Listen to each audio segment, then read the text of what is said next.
നമസ്കാരം.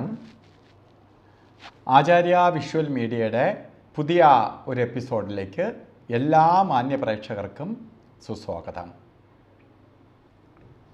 ഇന്ന് നമ്മൾ ഈ ചാനലിലൂടെ പൊതുവേ ജ്യോതിഷ സംബന്ധമായ കാര്യങ്ങളെക്കുറിച്ചാണ് ഈ ചാനലിലൂടെ പറഞ്ഞു വരുന്നത്. ഇന്ന് നമ്മൾ ഈ ചാനലിലൂടെ പറഞ്ഞു വരുന്നത് വിഷുഫലത്തെക്കുറിച്ചാണ്. വിഷുഫലത്തെ ചിന്തിക്കുമ്പോൾ ഒരു വർഷത്തെ ഫലത്തെയാണ് വിഷുഫലത്തിലൂടെ ചിന്തിക്കണേ. അതായത് മേടം തൊട്ട് മീനമാസം വരെ ഒരു വർഷത്തെ ഫലത്തെ നമുക്ക് ചിന്തിക്കുമ്പോൾ ഓരോ രാശിക്കാർക്ക് ഈ വർഷം എങ്ങനെയാണ് എന്ന് നമ്മൾ നോക്കിയാണ് വരണേ. ഓരോ രാശിക്കാരുടെ ഫലത്തെക്കുറിച്ച് ചിന്തിച്ച് വരുമ്പോൾ ഇന്ന് നമുക്ക് മീനം രാശിക്കാരുടെ ഫലത്തെക്കുറിച്ച് ചിന്തിക്കാം. മീനം രാശിക്കാരുടെ ഫലം ചിന്തിക്കുമ്പോൾ പൂരുരുട്ടാതി നക്ഷത്രത്തിൻ്റെ അവസാനത്തെ കാൽഭാഗവും ഉത്രട്ടാതിയും രേവതിയും ഈ 2.25 നക്ഷത്രങ്ങൾ ചേരുന്നതാണ് മീനക്കൂറ്. മീനക്കൂറുകാർക്ക് കഴിഞ്ഞ പീരീഡ് വളരെ മോശപ്രദമാണ്. കഴിഞ്ഞ പുതുവർഷം അല്ലെങ്കിൽ കഴിഞ്ഞ വിഷുഫലം വളരെ മോശപ്രദമായിരുന്നു. അപ്പോൾ കഴിഞ്ഞ വർഷത്തിൽ ചെയ്തിട്ടുള്ള ഓരോ കാര്യങ്ങൾ ശ്രദ്ധിച്ചാൽ മനസ്സിലാവും. നമ്മളെ കഷ്ടപ്പാടിനനുസരിച്ച് റിസൾട്ട് കിട്ടിയിട്ടുണ്ടാവില്ല. 12-ൽ ശനിയും 3-ൽ വ്യാഴവും നിൽക്കുന്ന സമയമായിരുന്നു. അതിൽ നിന്നെല്ലാം മാറി ഇതാ വ്യാഴം 4-ലേക്ക് വന്നു.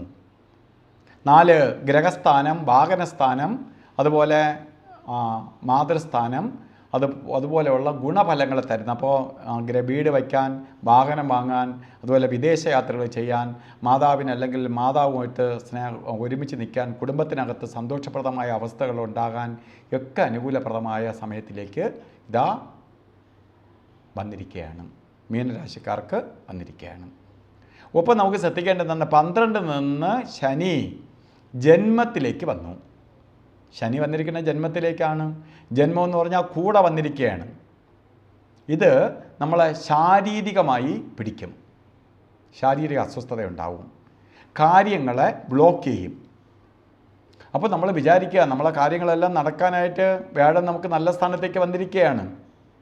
പക്ഷേ ഇവിടെ ബ്ലോക്ക് ഉണ്ടാവും, നിങ്ങളെ തടസ്സപ്പെടുത്തും എന്ന് അറിഞ്ഞുകൊണ്ട് തന്നെ മുന്നോട്ട് പോകണം. കഴിഞ്ഞ പീരീഡുകളെ അപേക്ഷിച്ച് ഒരു 50% ദോഷവും മാറി. എന്നാലും പൂർണ്ണത വന്നിട്ടില്ല. ശനിയുടെ ബ്ലോക്ക് കിടക്കുകയാണ്. ശനി ജന്മത്തിൽ നിൽക്കുകയാണ്. ജന്മശനിയാണ് ഏറ്റവും കൂടുതൽ നമ്മളെ വേദനിപ്പിക്കുന്നത്. അതുകൊണ്ട് ശാരീരികമായും മാനസികമായും കൂടുതൽ ബുദ്ധിമുട്ടിക്കാൻ ഇടയുള്ളത് കൊണ്ട് ശനീശ്വരനെ മാക്സിമം പ്രീതിപ്പെടുത്തണം. അമ്പലത്തിൽ പോകുന്നവരാണെങ്കിൽ ശാസ്താവിന് നീരാഞ്ജനം കത്തിക്കുകയും ശനിവ്രതം നോക്കുകയും ഒക്കെ ചെയ്യുക. ശനി സൂര്യപുത്രനായതുകൊണ്ട് സൂര്യഭഗവാനെ തൊഴുക. പ്രപഞ്ചത്തിൻ്റെ നാഥനും കൂടിയാണ് സൂര്യൻ. ശനിയെ നമുക്ക് എവിടെ കറക്റ്റ് അറിഞ്ഞൂടെങ്കിലും ആകാശത്ത് ശനിയുടെ നക്ഷത്രങ്ങളുണ്ട്. അതുകൊണ്ട് സന്ധ്യ കഴിഞ്ഞ് രാത്രി കുറച്ച് നേരമെങ്കിലും ഒരു ചെയറെടുത്ത് മുറ്റത്തിട്ട് അല്ലെങ്കിൽ ടെറസിലിട്ടിട്ട് ശരിക്ക് ആകാശത്ത് നോക്കി നക്ഷത്രത്തെ നോക്കി പ്രാർത്ഥിക്കുക. ആ നക്ഷത്രങ്ങളിൽ നിന്ന് നമ്മളിലേക്ക് ആ ശനിയുടെ ഡയറക്റ്റ് ബന്ധം വരും. അപ്പോൾ നമ്മളിൽ നിൽക്കുന്ന ആ ഗ്രഹത്തിൻ്റെ നെഗറ്റീവ് നമ്മളിൽ നിന്ന് മാറും, പോസിറ്റീവ് കാര്യം. അപ്പോൾ പ്രാർത്ഥിക്കുക. ഏത് ഗ്രഹദോഷത്തെയും മാറ്റാനായി നമ്മൾ വിചാരിച്ചാൽ സാധിക്കും. വേറെ ആര് വിചാരിച്ചാലും സാധിക്കത്തില്ല.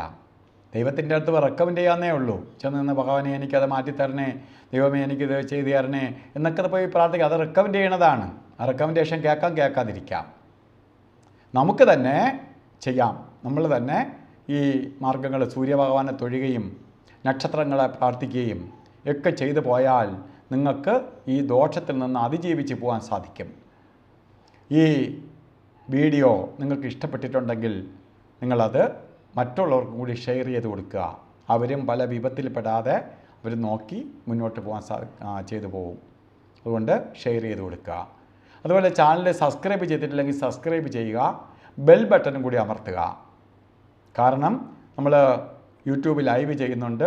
ഇല്ലാതെ തന്നെ എല്ലാ ദിവസവും നിത്യജ്യോതിഷം നിങ്ങൾക്കിന്ന്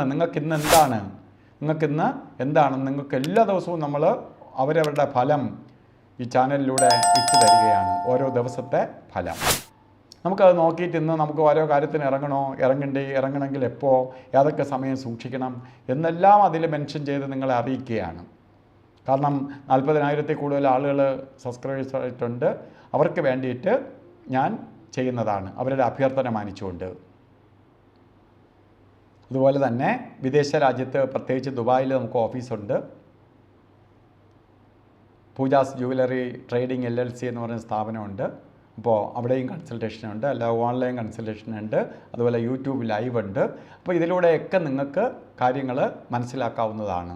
അപ്പോൾ എല്ലാവർക്കും, പ്രത്യേകിച്ച് മീനരാശിക്കാർക്ക് നല്ലത് വരട്ടെ, ഒരു ദോഷവും നിങ്ങൾ കേൾക്കാതെ ഈ വർഷം സൂര്യഭഗവാന്റെ പ്രപഞ്ചനാഥൻ്റെ പ്രവർത്തനത്താൽ നല്ലത് വരട്ടെ എന്ന് പ്രാർത്ഥിച്ചുകൊണ്ട് നിർത്തുന്നു.